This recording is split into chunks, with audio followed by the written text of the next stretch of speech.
कैसे आप अष्टफलकीय यौगिकों में ज्यामितीय समावयवता आज अपन को कंप्लीट करना है। लास्ट वीडियो में अपन ने ज्यामितीय समावयवता की बात की थी। समावयवता क्या होती है? दो या दो से अधिक यौगिक जिनके अणुसूत्र तो समान होते हैं परंतु किसी कारण की वजह से उनके भौतिक एवं रासायनिक गुण अलग होते हैं। उन यौगिकों को समावयवी कहा जाता है और इस घटना को समावयवता कहते हैं। कोई प्रॉब्लम नहीं। समावयवता के कारण की अगर अपन बात करें तो दो हो सकते हैं, ठीक है। अणुसूत्र समान है यौगिकों की, संरचना अलग है तो संरचनात्मक समावयवी होंगे। अणुसूत्र समान है, संरचना भी समान है, परंतु त्रिविम में परमाणुओं की व्यवस्था अलग अलग है। परमाणुओं की व्यवस्था बदलने से उनके बीच का कोण बदल जाता है, ठीक है। त्रिविम में उनकी व्यवस्था बदल जाती है जिसकी वजह से उनके गुण बदल जाते हैं, तो ऐसे समावयवी को त्रिविम समावयवी कहते हैं। संरचनात्मक समावयवता जो होती है उसमें संरचना अलग होने के भी 6 कारण थे, क्लियर, वो अपन ने देख चुके हैं। त्रिविम समावयवता जो होती है उसमें त्रिविम में परमाणुओं की व्यवस्था बदलने से दो तरह की समावयवता उत्पन्न होती है। फर्स्ट ज्यामितीय समावयवता और सेकंड प्रकाशिकी समावयवता। उप सहसंयोजक यौगिकों में ज्यामितीय समावयवता जो होती है वो वे ही यौगिक दर्शाते हैं जो या तो हमारे पास वर्गाकार समतलीय ज्यामिति रखते हो, क्लियर है, या हमारे पास अष्टफलकीय ज्यामिति रखते हो। चतुष्फलकीय ज्यामिति जो होती है उसमें जितने भी बंद कोण होते हैं चारों के चारों 109 डिग्री 28 मिनट पर होते हैं। आप परमाणु की व्यवस्था के बदलते भी हो तो उनकी आपेक्षिक व्यवस्था कभी नहीं बदलती, ठीक है। लेकिन वर्गाकार समतलीय ज्यामिति में दो समान समूहों को जो कि समकक्ष रूप में है, इन 90 डिग्री से पृथक है, उनको अगर अपन दूसरी तरफ ले जाते हैं तो 180 पर भी जा सकते हैं, तो विपक्ष बन जाएगा, अलग अलग रूप बन रहे। ऐसे अष्टफलकीय यौगिकों में भी होगा। तो ज्यामितीय समावयवता समकक्ष और विपक्ष दो रूपों में पाई जाती है। जिस उप सहसंयोजक यौगिक में ज्यामितीय समावयवता पाई जाएगी उसके दो रूप होंगे, पहला होगा समकक्ष और दूसरा होगा विपक्ष। तो आज अपन को अष्टफलकीय यौगिकों में समकक्ष और विपक्ष रूप पढ़ने हैं उदाहरण से, तो कोई प्रॉब्लम नहीं। इसमें एक इजी सा तरीका मैंने आपको पिछले वीडियो में बताया था, उसको अपन एक बार एग्जांपल से क्लियर करते हैं। देखो, जिन अष्टफलकीय यौगिकों में ज्यामितीय समावयवता नहीं पाई जाती उनका अगर अपन देखें तो फर्स्ट और सेकंड जो एग्जांपल है इनमें नहीं मिलेगी। सारे के सारे दाता परमाणु या लिगेंड एक जैसे हैं यहाँ पर, तो समकक्ष विपक्ष बनेगी नहीं, सीधी सी बात है।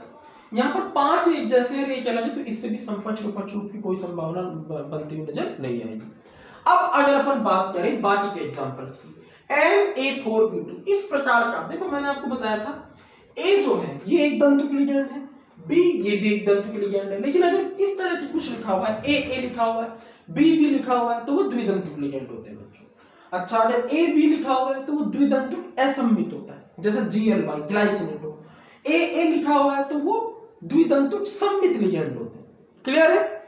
अच्छा, तो देखो अगर अपन Na4B2 की बात करें तो इस टाइप की कैटेगरी के कई उदाहरण हो सकते हैं, ठीक है। अपन पहला उदाहरण इसमें देख लेते हैं, PTNS3 4Cl। ये देखिए, इसके समकक्ष और विपक्ष रूप बना देते हैं, यहाँ पर F ही ले लेते हैं, इसके समकक्ष और विपक्ष रूप बना के देख लेते हैं। देखो बहुत अच्छे। तो करना क्या है, अपन को सबसे पहले स्क्वायर बनाना है, ठीक है। अष्टफलक बनाने का क्या तरीका होता है, पहले एक स्क्वायर बनाओ, केंद्रीय धातु परमाणु या आयन Fe को लिख दिया, एक बंद यहाँ से, एक बंद यहाँ से, एक बंद यहाँ से, एक यहाँ से, 4 बंद यहाँ से हो गए, एक ऊपर से और एक नीचे से, ठीक है। अच्छा, अब देखो समकक्ष रूप बनाना है पहले, तो समकक्ष में आपको क्या करना है, देखो समकक्ष में मैंने आपको बताया था इस पोजीशन पर और इस पोजीशन पर सेम ग्रुप रखो और इन चारों पर सेम या अलग जो ग्रुप है वो रखो। तो देखो यहाँ और यहाँ पर आपको रखने हैं, देखो यहाँ पर देखो CnCl दोनों जो है इनको यहाँ रख देते हैं Cl। उसके बाद जो 4 NH3 है उनको यहाँ रख देते हैं, NH3 और ये कौन सा हो गया इसका समकक्ष, तो मैं लिख देता हूँ समकक्ष, ठीक है। जो समान परमाणु के बीच में 90 डिग्री का कोण होता है समकक्ष में। अगर अपन बात करें विपक्ष की, तो विपक्ष में क्या होगा, विपक्ष में ये Cl यहाँ आ जाएगा, नहीं भाई ये वाला Cl और ये वाला Cl 90 डिग्री से पृथक है यहाँ पर, तो इसलिए समकक्ष है। लेकिन ये दोनों जब 180 से पृथक हो जाएंगे तो विपक्ष हो जाएगा। तो इस Cl को यहाँ लेके आ जाते हैं, NH3 को यहाँ लेके आ जाते हैं, ये Fe इस तरह बन गया अष्टफलक। ये Cl यहाँ है, इस Cl को यहाँ लेके आ गए अपन और इस NH3 को यहाँ लेके आ गए। बाकी यहाँ पर सारे NH3 बैठे हैं सर। तो ये बच्चों हमारे पास कौन सा ग्रुप आ गया, विपक्ष। ये तो ये वाला शेयर और ये वाला शेयर 180 से पृथक। तो इस तरह अष्टफलकीय यौगिकों में समकक्ष और विपक्ष इस टाइप के एग्जांपल्स में आपको ड्रॉ करना है। चलो अब बात कर लेते हैं MA4BC। MA4BC की अगर अपन बात करें तो MA4BC में देखो ये हमारे पास M हो जाएगा। एग्जांपल ले लेते हैं इसका। देखो ये जो हम आपने एग्जांपल लिया है FeNH3 HBr ले लेते हैं, HCl ले लेते हैं, कोई प्रॉब्लम नहीं, ठीक है। और अपन यहाँ बना देते हैं 1 2 3 4 6 बॉन्ड बना देते हैं, ठीक है। Fe बीच में रख देंगे अपन में। अब क्या करना है, देखो वही सेम काम करना है। जहां पर और यहाँ पर दो एक जैसे ग्रुप एक कैटेगरी के, देखो Br और Cl रख देंगे। यहाँ पर क्या रख देंगे, Cl, यहाँ रख देंगे Br, और बाकी NH3 यहाँ रख देंगे NH3 और ये NH3, ठीक है। तो ये कौन सा हो जाएगा हमारे पास, समकक्ष हो जाएगा, ठीक है। और विपक्ष में क्या करेंगे बच्चों, विपक्ष में बिल्कुल सिंपल है, इस Br को यहाँ रिप्लेस कर देंगे, ये दोनों 90 से पृथक है, ठीक है भाई। यहाँ पे देखो सेम नहीं है दोनों एग्जैक्टली, पर ये एक कैटेगरी के। कैसे, अगर इस NH3 इस NH3 इस NH3 इस NH3 की बात करें तो ये चारों के चारों सेम है, और बाकी ये जो दो बचे इन दोनों की स्पेसिफिक पोजीशंस यहाँ सिस पे या समकक्ष में ये रहेगी, यहाँ पर और यहाँ पर 90 डिग्री पर। अब 180 पर चले जाएंगे अगर ये दोनों, तो विपक्ष हो जाएंगे, ठीक है। तो Br को यहाँ और NH3 को यहाँ ले लेते हैं, और NH3 को अपन यहाँ ले लेते हैं, NH3 ये उपसहसंयोजक बनता, एरो भी लगा सकते हो, कोई प्रॉब्लम नहीं, ठीक है। तो यहाँ पर ये हो गया हमारे पास विपक्ष। क्लियर हो गया। इस कैटेगरी का एग्जांपल समकक्ष विपक्ष, और इस कैटेगरी का समकक्ष विपक्ष। एक बार खुद से ट्राई जरूर करना, रफ में इसको क्लियर हो जाएगा, ठीक है। चलो अब अपन ले लेते हैं फिफ्थ टाइप की कैटेगरी का एग्जांपल, बहुत ही इंपॉर्टेंट है फिफ्थ टाइप का। देखो अगर अपन बात करें फिफ्थ टाइप का, तो फिफ्थ टाइप में जो मैंने आपको बताया था वो बताया था MA3B3, बहुत इंपॉर्टेंट है, वेरी वेरी इंपॉर्टेंट, बहुत क्वेश्चंस आते हैं। देखो इंपॉर्टेंट इसलिए है क्योंकि यहां पर क्या होता है बच्चों, ध्यान रखने वाली बात वो ये है कि समकक्ष जो रूप होता है उसका एक नाम होता है, उसे अपन बोलते हैं फलकीय रूप। क्या बोलते हैं उसको, फलकीय रूप। और जो विपक्ष रूप होता है विपक्ष, उसको बोलते हैं अपन रेखांशिक रूप। क्या बोलते हैं उसको अपन, रेखांशिक रूप। समझ में आ रहा है, फलकीय रूप समकक्ष को बोलते हैं और रेखांशिक रूप विपक्ष को बोलते हैं। फलकीय रूप क्यों बोलते हैं यहाँ पर समकक्ष को, क्योंकि यहाँ देखो आप एक चीज देख पा रहे हो, तीन एक जैसे लिगेंड है और फिर तीन एक जैसे लिगेंड है। तो इसमें क्या होता है, समकक्ष रूप में तीन एक जैसे लिगेंड एक फलक पर आ जाते हैं, एक ही त्रिकोणीय फलक पर आ जाते हैं। कौन से, तीन एक जैसे लिगेंड, इसलिए फलकीय रूप बोलते हैं समकक्ष को। विपक्ष रूप में ऐसा नहीं हो पाता। विपक्ष रूप में क्या होता है कि रेखा के अंश पर आते हैं, मैं आपको दिखाऊंगा, इसलिए रेखांशिक रूप बोलते हैं।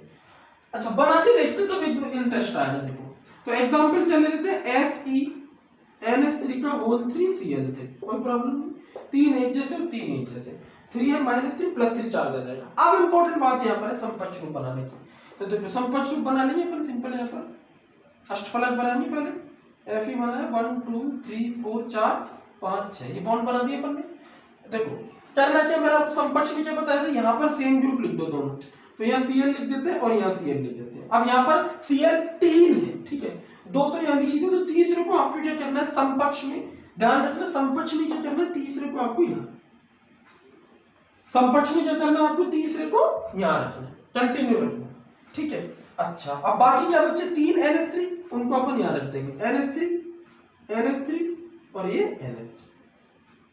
अब जो एक चीज देखो, ये जो तीन लिगेंड है, ये तीन और ये तीन, ये तीनों लिगेंड एक ही फलक पर है, त्रिकोणीय फलक पर। देखो कैसे, अगर मैं यहाँ पर देखो ये उपसहसंयोजक बनते हैं, ये है और ये तीन उपसहसंयोजक बनते हैं।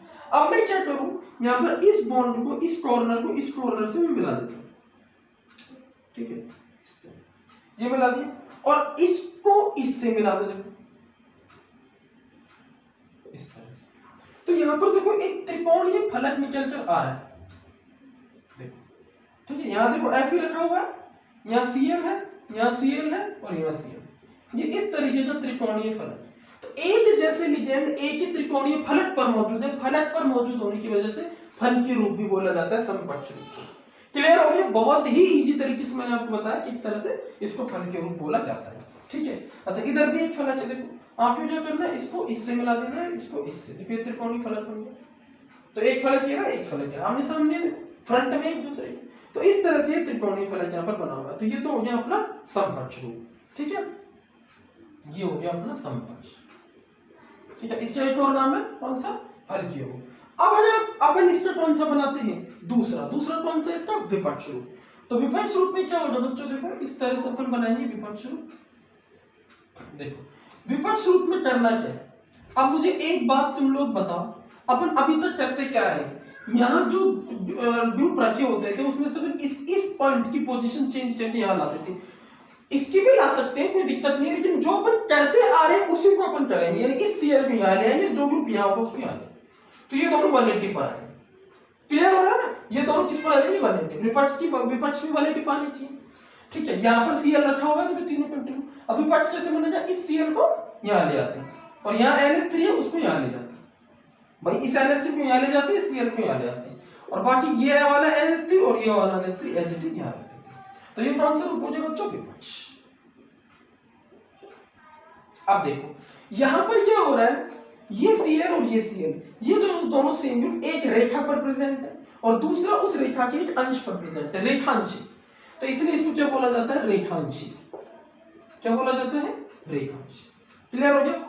तो 3-3 वाले केस में समपक्ष को क्या बोलते हैं, फलकीय, और विपक्ष को क्या बोलते हैं, बोलो रेखांश। एक बार खुद से जरूर ट्राई कीजिएगा इसको।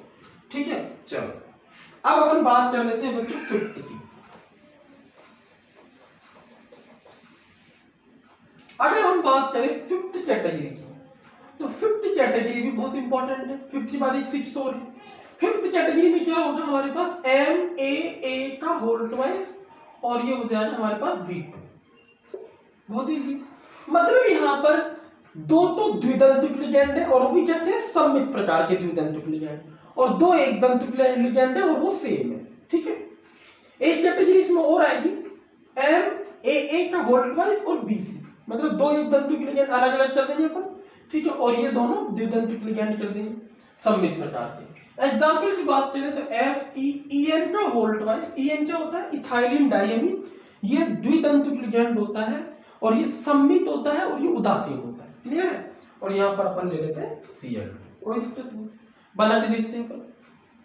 EN के बारे में बता देता हूँ, EN को अपन कैसे लिखते हैं, NN, और इस तरह से शॉर्ट में लिखते हैं।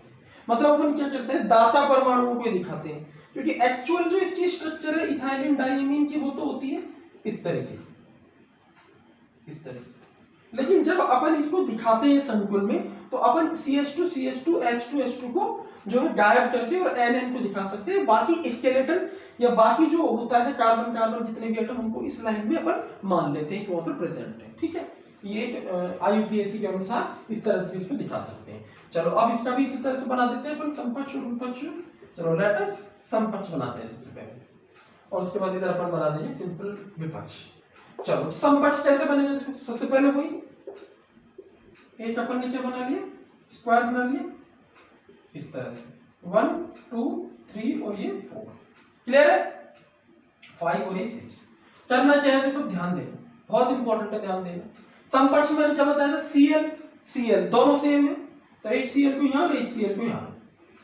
ठीक है, उसके बाद क्या करना है, 4 पोजीशंस बची, यहाँ N रख दो, को भी जगह चाहिए, यहाँ N रख दो और यहाँ N। ठीक है, और इन दोनों को इथाइलिन डायमीन के अणु यहाँ N रख दो, यहाँ N रख दो, दोनों को कनेक्ट कर दो, ये दूसरा। तो ये कौन सा रूप बन गया पूरा, सिंपल समपक्ष। अगर मान लो यहाँ पर EN ना हो, क्योंकि NH3 का होल 4 होता तो A4B2 टाइप का हो जाते, तो 4 NH3 NH3 NH3 यहाँ आ जाते। अब उसकी जगह 4 NH3 की जगह 2 इथाइलिन डायमीन है, तो यहाँ सेट कर दो। ठीक है, अच्छा विपक्ष में क्या करना है, विपक्ष में अपन को बिल्कुल भी, अब आप सोच रहे होंगे क्या करने वाले हैं सर, इस Cl को यहाँ भेज देंगे ना, और इस N को यहाँ भेज देंगे, जो करते हैं। ठीक है, तो देखो इस तरह हो जाए, ये Cl यहाँ दोनों Cl 90 डिग्री पर सेपरेट है और इनको 180 पर सेपरेट कर दो। क्लियर हो रहा है? और ये एन यहाँ, ये एन यहाँ जाएगा, ये दोनों यहाँ पे कनेक्ट, ये वाला एन यहाँ, ये वाला एन यहाँ। क्लियर है? तो इस तरह से अपन ने क्या देखा, विपक्ष टाइप के केस में विपक्ष किस तरह से बनता है। तो ये हो गया हमारे पास विपक्ष, ये हो गया समपक्ष, ये समपक्ष और ये विपक्ष हो गया। चलो इसको एक बार नोट करो। चलो अब अपन बात करते हैं इसका जो लास्ट केस बच रहा है उसकी।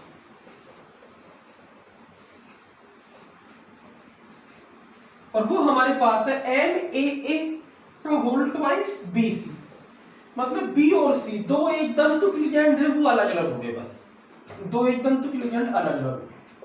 जो 6 केस है वो है बच्चों MAA का होल ट्वाइस BC, ठीक है। अगर इस केस की अपन बात करते हैं तो इस केस में क्या करना है, जैसे एग्जांपल ले लेते हैं FEEN का होल ट्वाइस, एक Cl ले लेते हैं, एक Br ले लेते हैं, बनाते हैं दोनों के समपक्ष और विपक्ष रूप। तो इधर बना देते हैं अपन सिंपलीफाई समपक्ष रूप और इधर बना देते हैं अपन इसका विपक्ष रूप, ठीक है। चलो चेक करते हैं। तो समपक्ष रूप की अगर अपन बात करें तो कैसे बनेगा, सेम फिर से यहां पर Fe लिख देंगे 1 2 3 4 5 6, क्लियर। अच्छा अगर अपन देखिए यहां पर Cl और Br ये दोनों एक कैटेगरी के हो गए, तो उनको यहां रख देना Cl और Br, और बाकी सेम है N कनेक्ट किया, N कनेक्ट किया, समपक्ष हो गया। और विपक्ष में सिंपल इस Br को यहां ले जाओ और इसको यहां ले जाओ। तो देखो Br में क्या होगा, सिंपल यहां पर लिखेंगे Fe पर लिख देंगे, ठीक है। ये Cl यहां जाएगा और ये Br यहां जाएगा, N दोनों को कनेक्ट करेंगे, N दोनों को कनेक्ट करेंगे, तो ये कौन सा हो जाएगा हमारे पास, विपक्ष, क्लियर है। तो बहुत ही सिंपल तरीके से मैंने आपको समझाया कि अष्टफलकीय यौगिकों में ज्यामितीय समावयवी रूप आप कैसे बना सकते हैं, समपक्ष और विपक्ष रूप आप कैसे बना सकते हैं, जितने भी संभव उदाहरण हो सकते थे सारे के सारे मैंने लेके आपको ट्राई किया, क्लियर है। चलो इसको भी नोट कर लो।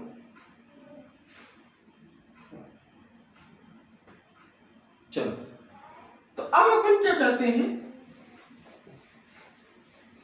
अष्टफलकीय यौगिकों में समपक्ष और विपक्ष रूप तथा ज्यामितीय समावयवी रूप तथा वर्गाकार समतलीय यौगिकों में समपक्ष और विपक्ष रूप अपन ने बनाना सीख लिया। इसके बाद अपन बात करते हैं प्रकाशिकी समावयवता की, ठीक है। तो अपन अब स्टार्ट कर रहे हैं प्रकाशिकी समावयवता, बहुत ही इंपॉर्टेंट टॉपिक है।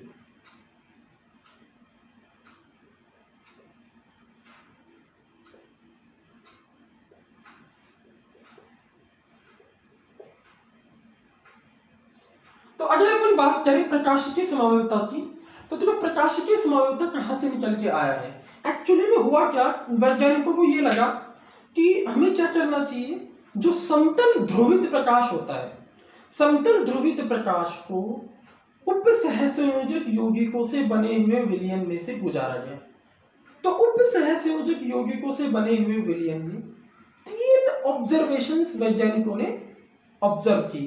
पहला क्या था कि समतल ध्रुवित प्रकाश का जो ध्रुवण तल होता है, समतल ध्रुवित प्रकाश इस तरीके का होता है, देखो इस तरीके, समतल ध्रुवित प्रकाश इस तरीके का होता है, इस तरीके। इस समतल ध्रुवित प्रकाश के ध्रुवण तल को, ये ध्रुवण तल है इस तरह से, देखो ये पॉइंट है, इसके ऊपर और नीचे प्रकाश फ्लक्चुएट करता है ऐसे, इस तरह से ऊपर नीचे होता है, ठीक है। अगर इसको अपन एक, ये सैंपल ट्यूब है हमारी, ध्यान देना, सैंपल ट्यूब क्या होती है, जिसमें हमारा विलयन भरा होता है, ठीक है। ये हमारा एक विलयन भरा होता है, इस विलयन में क्या चीज है, कोई उपसहसंयोजक यौगिक है, उपसहसंयोजक यौगिक है और साथ में कुछ विलायक जैसे जल है, ठीक है। तो हमने क्या किया, इस प्रकाश को इसमें एंटर करवाया। चलो एंटर कराने के बाद क्या होगा, अगर मान लो प्रकाश एज इट इज निकल जाता है, कोई इसमें हरकत या हलचल महसूस नहीं होती, तो हम कहते हैं कि उपसहसंयोजक यौगिक जो है वो प्रकाशिक रूप से अक्रिय है। कैसा है, प्रकाशिक रूप से अक्रिय है। लेकिन अगर हम विलयन में से प्रकाश को निकालें, ठीक है, और कुछ इस तरीके से हो जाए, यानी ये प्रकाश घूम जाए, कैसे घूम जाए, या तो ये प्रकाश बच्चों इधर घूम जाए, इस तरह से लेफ्ट साइड, ठीक है। या फिर क्या हो सकता है, ये प्रकाश इधर घूम जाए राइट साइड, ठीक है। लेफ्ट साइड में घूम जाए, लेफ्ट या एंटी क्लॉकवाइज, लेफ्ट या एंटी क्लॉकवाइज, या फिर राइट में घूम जाए, राइट या क्लॉकवाइज, राइट या क्लॉकवाइज, ठीक है। तो ऐसे में क्या करेंगे अपन, जो उपसहसंयोजक यौगिक है इसको मानेंगे कि ये प्रकाशित सक्रिय है। क्या है ये? प्रकाशित सक्रिय। उपसहसंयोजक यौगिक अगर प्रकाशित सक्रिय है तो क्या होगा, जो समतल ध्रुवित प्रकाश है, इसको अपन कौन सा प्रकाश बोलते हैं? समतल ध्रुवित प्रकाश। फिजिक्स में आप पढ़ते हो ये किस तरह प्राप्त किया जाता है? निकोल प्रिज्म नाम का एक यंत्र होता है। इस निकोल प्रिज्म के नाम के यंत्र से जब अपन प्रकाश को गुजारते हैं, ठीक है, तो वो समतल ध्रुवित प्रकाश में बदल जाता है। इस घटना को ध्रुवण भी कहा जाता है, ठीक है। देखो सूर्य का प्रकाश जो होता है उस वो अलग अलग तलों में कंपन करता हुआ आता है, उसे अध्रुवित प्रकाश बोला जाता है, और समतल में नहीं बोला जाता, उसको अलग अलग तलों में कंपन हो रहे हैं। निकोल प्रिज्म में से जब उस प्रकाश को निकाल दिया जाता है तो उसके सारे कंपन एक ही तल में होने लगते हैं, ठीक है, और वो समतल ध्रुवित हो जाता है। घटना का नाम ध्रुवण होता है। फिजिक्स में कंप्लीट इसको पढ़ा जाएगा, ठीक है, तो कोई प्रॉब्लम लेने की जरूरत नहीं है। इसको अपन केमिस्ट्री वाले यूज करते हैं, विलियन में डालते हैं, सहसंयोजक यौगिकों से बने हुए विलियन, और देखते हैं कुछ हलचल हो रही है, नहीं हो रही, तो इसका मतलब उपसहसंयोजक यौगिक कैसा है? प्रकाशित रूप से अक्रिय है, वहां पर प्रकाशित समानता नहीं होगी। जैसे हम ये कहते थे ना, ज्यामितीय समानता कब होगी और कब नहीं होगी, कहते थे। अभी अपन ने देखा अष्टफलकीय यौगिकों में ज्यामितीय समानता Na6 प्रकार के यौगिकों में नहीं होती, चतुष्फलकीय यौगिकों में भी ज्यामितीय समानता नहीं पाई जाती। लेकिन तो वहां पर क्या क्राइटेरिया होता था? हम परमाणुओं की आपेक्षिक व्यवस्था बदल के देखते थे, उनके बीच का कोण देखते थे, समपक्ष और विपक्ष रूप देखते थे, ये सब चीजें देखते थे। यहां हम देखेंगे, प्रकाश को डालेंगे, जिस पदार्थ के अंदर हमें प्रकाशिक सक्रिया जाननी है उस पदार्थ का विलयन बना लेंगे बच्चों, और इसके अंदर से हम समतल ध्रुवित प्रकाश को निकालेंगे। समतल ध्रुवित प्रकाश का ध्रुवण तल अगर बाईं ओर या दाईं ओर घूम रहा है तो इसका मतलब प्रकाशिक सक्रिय यौगिक है, और प्रकाशिक सक्रिय यौगिकों में प्रकाशिक समानता पाई जाती है। और अगर नहीं घूम रहा तो इसका मतलब यौगिक प्रकाशिक अक्रिय है। हमें कैसे पता चलेगा कि कब नहीं घूमेगा? क्या हमें एक्सपेरिमेंट करना पड़ेगा क्लास में? तो ऐसा तो हो नहीं सकता कि आप एक्सपेरिमेंट करेंगे क्लास में। तो इसके पीछे की थ्योरी क्या है ये मैं आपको डिस्कस करने वाला हूँ, ठीक है। तो ये आपको एकदम समझ में आ जाए कि समतल ध्रुवित प्रकाश के ध्रुवण तल को अगर कोई यौगिक घुमा रहा है तो वो प्रकाशिक सक्रिय है, अदरवाइज प्रकाशिक अक्रिय है। अगली बात, अगर कोई यौगिक प्रकाशिक सक्रिय है, ध्यान देना, अगर कोई यौगिक प्रकाशिक सक्रिय है तो उस यौगिक के कितने रूप होते हैं बच्चों? 2 रूप होते हैं, ठीक है। कितने रूप होते हैं उस यौगिक के? 2 रूप होते हैं, ठीक है। उसका जो पहला रूप होता है उसे बोलते हैं अपन डी रूप।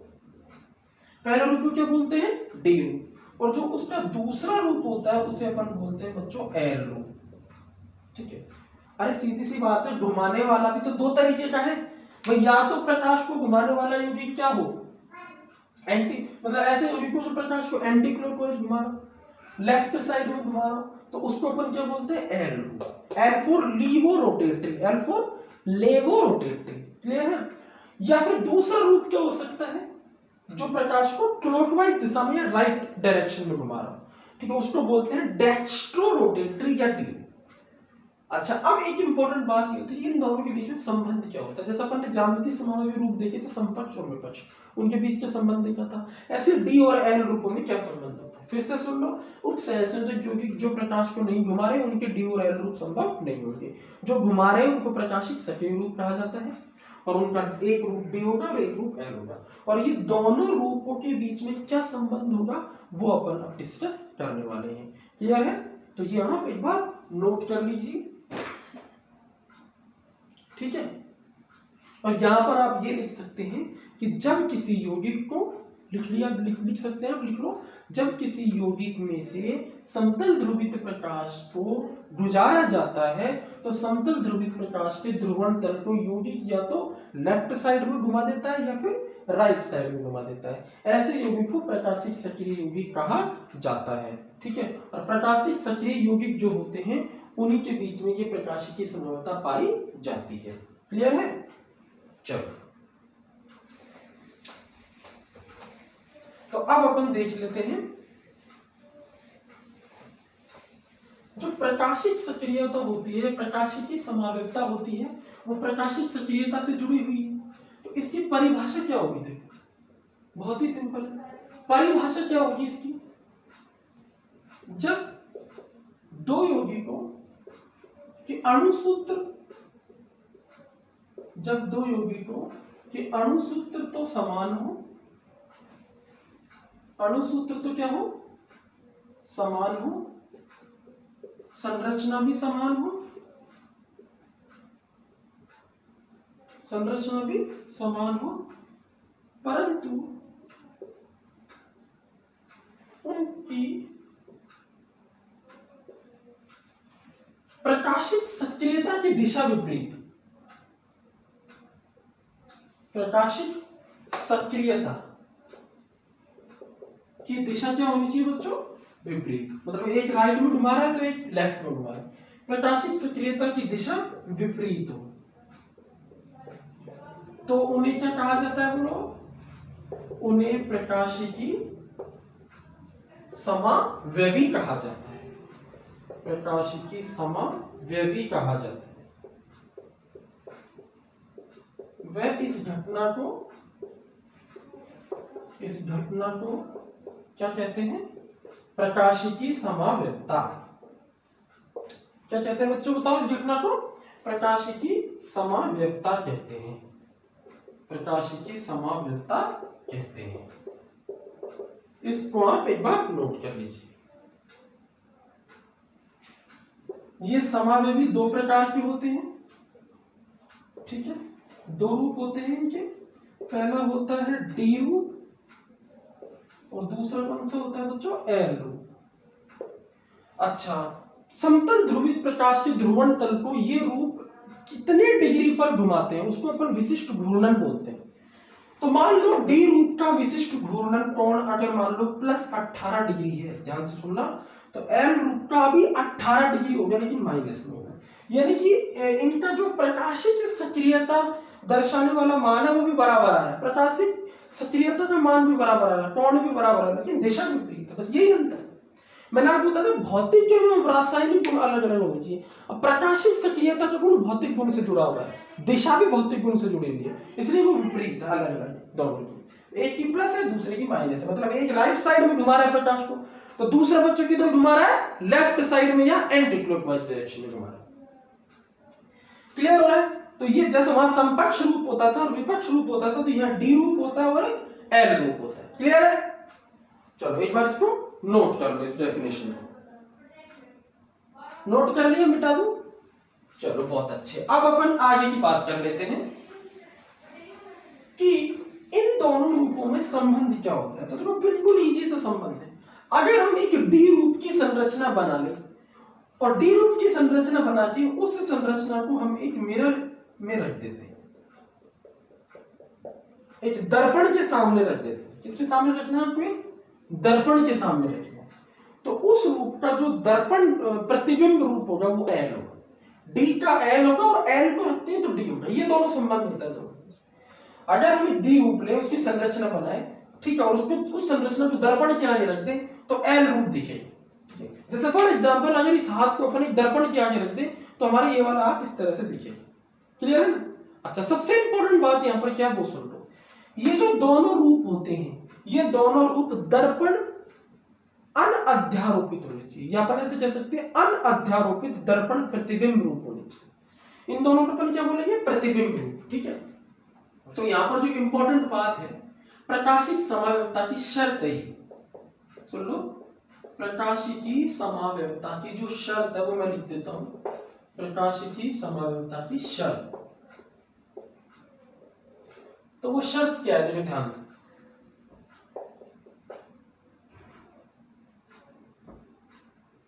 यौगिक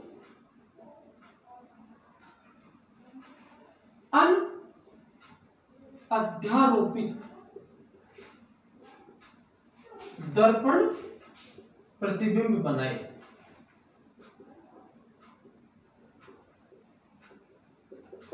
जिस यौगिक में प्रकाशिक समावयवता देख रहे हैं वो यौगिक अनअध्यारोपित दर्पण प्रतिबिंब बनाना चाहिए। अगर ऐसा हो रहा है तो प्रकाशिकी समावयवता मिलेगी। और ऐसा किस किस केस में होता है वो सुन लो। इसके जो उदाहरण है वो है बच्चों चतुष्फलकीय यौगिक, चतुष्फलकीय यौगिक। लेकिन चतुष्फलकीय यौगिक भी सारे के सारे नहीं बनाते, ऐसे चतुष्फलकीय यौगिक बनाते हैं, ठीक है, जिनके अनअध्यारोपित दर्पण प्रतिबिंब बन सके। मैं एग्जांपल देके आपको इसको बताता हूं, ठीक है। और जो दूसरी कैटेगरी है बच्चों, वो दूसरी कैटेगरी कौन सी होगी? अष्टफलकीय यौगिक। वर्गाकार समतलीय यौगिक जो होते हैं वो प्रकाशिकी समरूपता नहीं बनाते। इसका कारण ये है क्योंकि वर्गाकार समतलीय ज्यामिति पूरी एक ही तल में होती है, तो उसका जो दर्पण प्रतिबिंब रूप होता है वो उस पर अध्यारोपित हो जाता है। मतलब वहां पर जो दर्पण प्रतिबिंब बनेगा वो अनध्यारोपित नहीं, अध्यारोपित प्रकार का बनेगा। और हमारा कौन सा बनना चाहिए? अनध्यारोपित। क्योंकि जब तक कोई यौगिक अनध्यारोपित दर्पण प्रतिबिंब नहीं बनाएगा तो क्या नहीं होगा? वो प्रकाश को नहीं घुमा सकता। अनध्यारोपित दर्पण प्रतिबिंब रूप ही प्रकाश को घुमा सकता है, अध्यारोपित दर्पण प्रतिबिंब रूप प्रकाश को नहीं घुमा सकता। जैसे चतुष्फलकीय यौगिक में अपन दो केस लेते हैं, ठीक है। अपन लेते हैं ए एग्जांपल और एक लेते हैं एग्जांपल नंबर बी। एक तो लेते हैं एग्जांपल नंबर ए और एक एग्जांपल नंबर बी।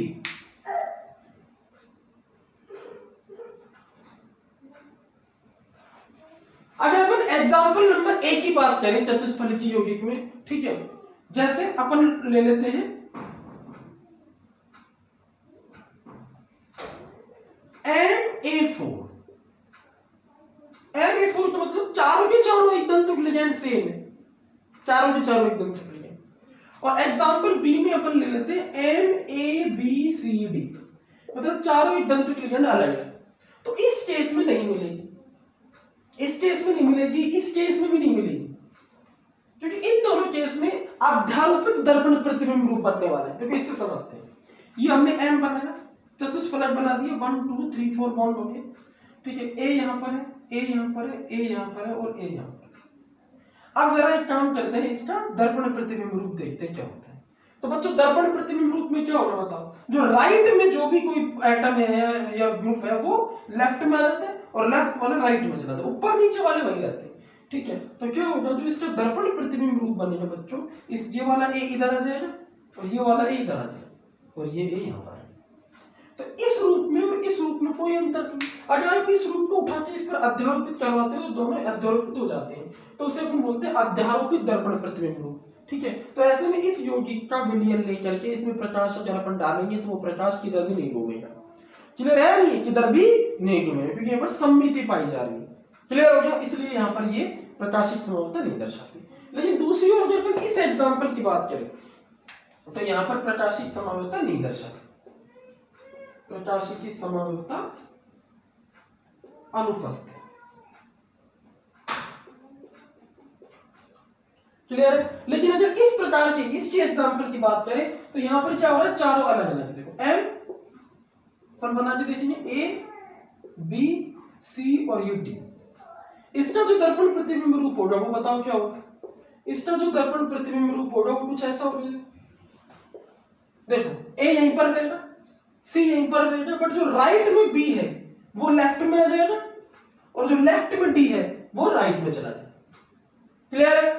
अब एक काम करते हैं, इसको उठा के इस पर रखते हैं अध्यारोपित, तो क्या होगा? ये वाला D इस B पर मैच नहीं होगा, मतलब अध्यारोपित नहीं हो रहा, और ये B इस D पर नहीं होगा। तो ये दोनों क्या है? अनअध्यारोपित दर्पण प्रतिबिंब। ये दोनों क्या है बताओ? अनअध्यारोपित, मैं लिख देता हूं, अनअध्यारोपित दर्पण प्रतिबिंब रूप है ये, अनअध्यारोपित दर्पण प्रतिबिंब रूप, ठीक है। ठीक है, तो इसका मतलब ये दोनों डी एल, यानी इनमें से एक डी रूप है और दूसरा एल रूप है। एक तो डी रूप है और दूसरा एल रूप है, मतलब एक तो प्रकाश को दाईं ओर घुमा रहा है और दूसरे प्रकाश को बाईं ओर घुमा रहा है। क्लियर हो गया? एक प्रकाश को किधर घुमा रहा है? समतल ध्रुवित प्रकाश के ध्रुवंतल को दाईं ओर घुमा रहा है और दूसरा समतल ध्रुवित प्रकाश के ध्रुवंतल को बाईं ओर घुमा रहा है। क्लियर हो गया? तो इस तरह से अपन ने क्या देखा कि चतुष्फलकीय यौगिक में सारे के सारे एग्जाम्पल प्रकाशिक समानता को नहीं दर्शाते, कुछ ही दर्शाते हैं। और बेसिक प्रिंसिपल ये याद रखना है कि यौगिक जिसका अनध्यारोपित दर्पण प्रतिबिंब बन जाता है वही प्रकाशिक समानता को दर्शाता है। खुद डी होगा तो उसका जो दर्पण प्रतिबिंब रूप होगा वह एल होगा, और अगर खुद एल हुआ तो दर्पण प्रतिबिंब रूप क्या होगा, डी होगा। क्लियर हो गया। अच्छा, अब अपन ये देखते हैं कि और चतुष्फलकी यौगिक के अलावा और कौन से यौगिक है जो प्रकाशिक समानता को दर्शाते हैं। इसको एक बार नोट कर लीजिए, पॉज करके स्क्रीनशॉट ले सकते हो आप। चलो, इसके बाद अगर अपन बात करें तो वो है अष्टफलकीय यौगिकों की। अष्टफलकीय यौगिक भी प्रकाशिक समानता को दर्शाते हैं। लेकिन अष्टफलकीय यौगिक में जब सबसे पहले मैं लिख देता हूं दर्शाने वाले, सबसे पहले चतुष्फलकीय यौगिक। चतुष्फलकीय यौगिक कौन से प्रकार के, M A B C D प्रकार, ठीक है। सेकंड अपन बात कर लेते हैं अष्टफलकीय यौगिक। तो अष्टफलकीय यौगिकों में ध्यान दो, अष्टफलकीय यौगिक के दो ज्यामितीय रूप होते हैं। कौन कौन से, समपक्ष और दूसरा विपक्ष। तो जो विपक्ष रूप होता है वो प्रकाशिक समानता को नहीं दर्शाता, क्योंकि विपक्ष रूप को बना के जब उसका दर्पण प्रतिबिंब रूप देखते हैं तो वो दोनों अध्यारोपित हो जाते हैं एक दूसरे के ऊपर। लेकिन समपक्ष रूप का दर्पण प्रतिबिंब अध्यारोपित नहीं होता। ये बहुत इंपॉर्टेंट बात है, ठीक है। तो समपक्ष रूप में प्रकाशिक समानता पाई जाती है, विपक्ष में प्रकाशिक समानता नहीं पाई जाती। अष्टफलकीय यौगिकों में समपक्ष में मिलेगी, विपक्ष में नहीं मिलेगी। चतुष्फलकीय यौगिकों में उनमें मिलेगी जिनमें अनध्यारोपित दर्पण प्रतिबिंब रूप बन रहा है। और जो वर्गाकार समतलीय यौगिक है उनमें कभी भी अनध्यारोपित दर्पण प्रतिबिंब रूप नहीं बनता, भले ही आप चारों लिगेंड बदल दो, ठीक है। तो उन केसेस में भी नहीं मिलेगी। नेक्स्ट वीडियो में अपन डिस्कस करेंगे कि अष्टफलकीय यौगिकों में समपक्ष रूप में तो मिलेगी, उसका क्या कारण है, और विपक्ष रूप में क्यों नहीं मिलेगी, उसका क्या कारण है। टिल देन आप वीडियो को देखते रहिए, बार बार देखिए, सब्सक्राइब कीजिए चैनल को, शेयर कीजिए। क्लियर है। और जो भी कोई प्रॉब्लम है कमेंट बॉक्स में आप मुझे एक बार लिख के बताइए, मैं उसका सॉल्यूशन आपको जरूर दूंगा। Thank you very much.